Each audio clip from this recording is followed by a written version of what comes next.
The first thing about 5G is it's an opportunity for transformation. These technologies will form the world of the future. We cannot afford to be written out of that future. You have to keep in mind that more or less everything will change. We as an industry classify 5G as better speeds, lower latency, and the ability to connect the very large number of devices that are suited for very high-end applications. Some of the applications that are likely to come from 5G, autonomous driving, developments in the healthcare area, smart cities, manufacturing, energy.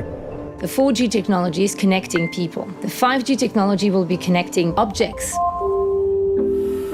When we talk about global connectivity, the relevant measure would be the number of connected devices. If there's roughly 20 billion connected devices today, it's projected globally there will be 50 billion connected devices by the year 2030 alone.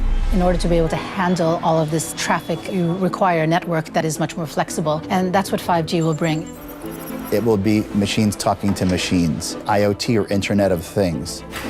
In manufacturing, for example, you can monitor much better all of the machinery that is part of the manufacturing process as well as the logistics. You can start to predict and anticipate where the defects will happen. And as a result, you can improve the efficiency that can translate into billions of dollars of savings for the industry. Just imagine a new scenario where everything is connected. Do we need traffic lights? We don't need traffic lights. You just speak and say, I'm going home. The network knows where your home is. The network knows where all the cars and the traffic is.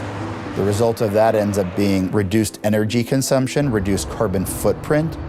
For many years, environmental policy relied on educated guesses and hunches. There wasn't really a very strong evidence base. And so this is where I think technology can help us far outpace what we've been doing in the past. What 5G will open up is this instrumentation and transportation of data that could really take healthcare to a completely new level. Right now, if someone's having a heart attack, there's no way of sensing that. 5G and beyond will allow the early detection well before you even feel the symptoms. 5G is going to underpin the digital economy in many countries, and that's why it's really important that we get these enabling conditions right. But I think we have a behavioural issue that we need to address. We spend a lot of time engaged with our devices to the extent that we're looking at how do we actually make people look up when they cross the road. There's one thing about being a smart city. The other challenge is, do you use this technology well? Does it make us happier people? Do we use the city in a better way? We need to focus on not just the near-term economic benefit for the corporate world, but the societal benefit that 5G will bring.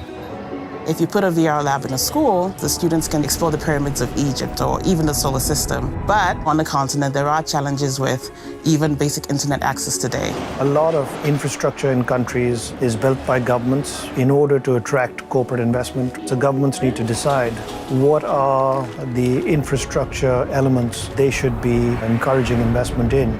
5G gives us the potential to leapfrog into the next generation of connectivity. And I really hope policymakers, tech entrepreneurs, mobile operators, civil society activists pay real attention to making sure that this era of human history really becomes the generation where we close that gap between the rich and poor parts of the world.